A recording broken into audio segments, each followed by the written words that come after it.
Well, it definitely wasn't at the time. But, you know, they come back and say, well, you know, we support free speech.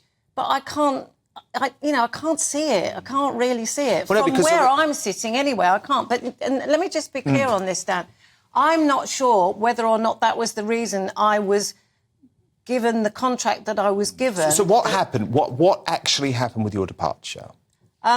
Right, so in January, some rules changed. I was offered a contract which I've never been offered. Maybe I have been offered that I've never signed since 2018 when I went back to the show. And the contract was...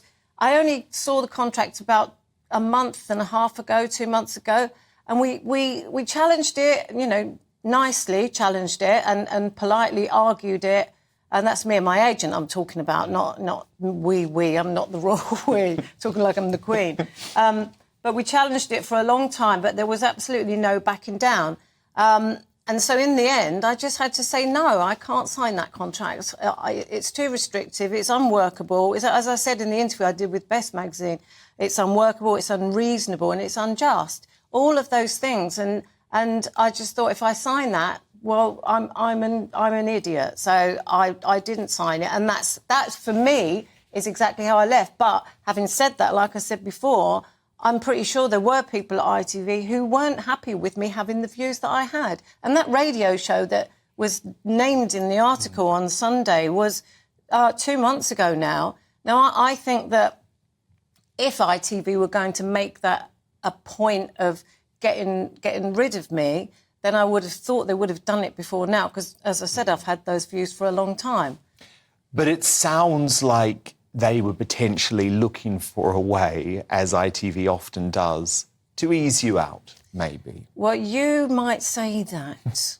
Well, I did say, actually, in my interview with Best Magazine, which came out before this article, obviously, and what sparked the storm, as you say, surrounding my departure, I did say there that I did feel like it was a decision that I was forced to make to leave, because there was no proper negotiation on the contract at all. And look, a lot of us have felt that way. I mean, I was at ITV Daytime for 10 years for a as long well. Time.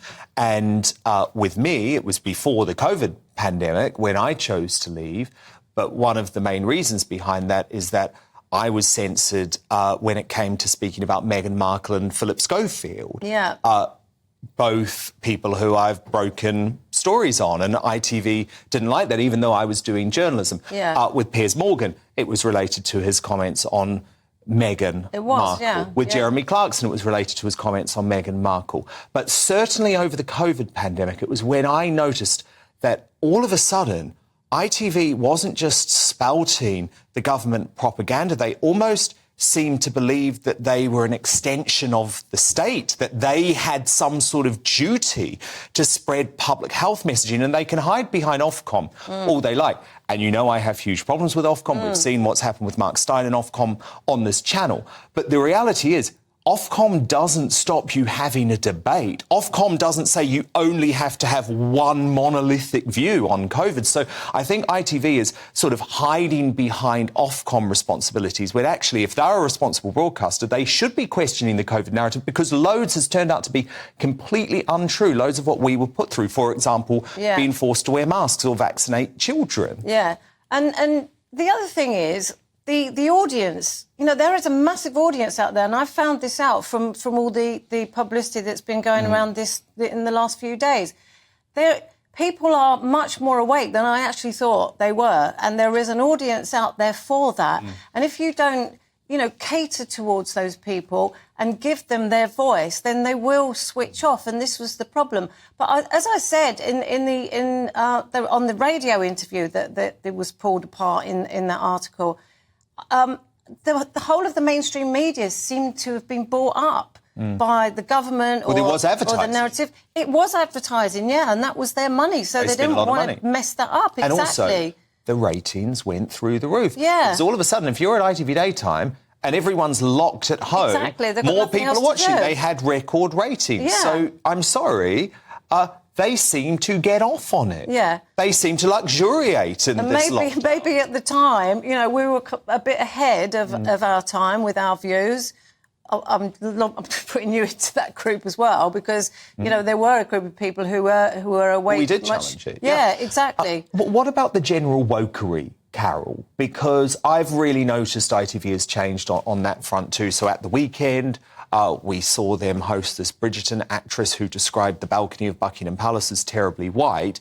Yet loose women will regularly, purposefully choose panels of 4 black presenters. Now, to me, it feels like they're leaning into one side of the debate. Well, put it this way, reading all the comments from the article at the weekend, there are a lot of people out there who think that the programme has gone very, very woke. I feel that as a viewer. Yeah. I don't watch anymore. Well, neither do I. It's very woke. And also it's people who agree with each other, which is a real shame, or at least pretend to agree with each other. Yeah, well, I think the whole of mainstream media is very, very woke. You know, there are some exceptions with channels like this one for a start that doesn't buy into a lot of those things. And you still have to abide by the Ofcom rules, and everybody does. But yeah, you don't have to keep kind of forcing this stuff down people's throats. And it's not just ITV, it's the BBC is probably worse, actually.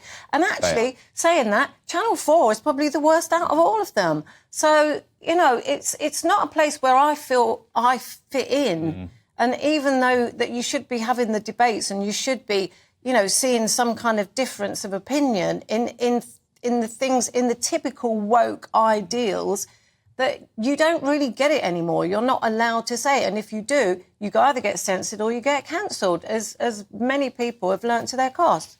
Which has happened to you. But the great news is we don't need ITV now. I mean, look, it's not just GB News, although I think we're a big part of it. People are discovering loads of different platforms on YouTube, on social media. And the great thing is, you're still going to be popping up here, right? Of course I am, yeah. I wouldn't miss it for the world, Dan. Excellent. Carol McGiffin, well, look, you know what I think? It's their loss. Well, it's the loss of woke ITV, and that is certainly the response of the viewers. You might say that, but I couldn't possibly comment. You can't. Carol McGiffin, really great to speak. Thank you so much. Thanks, Dan.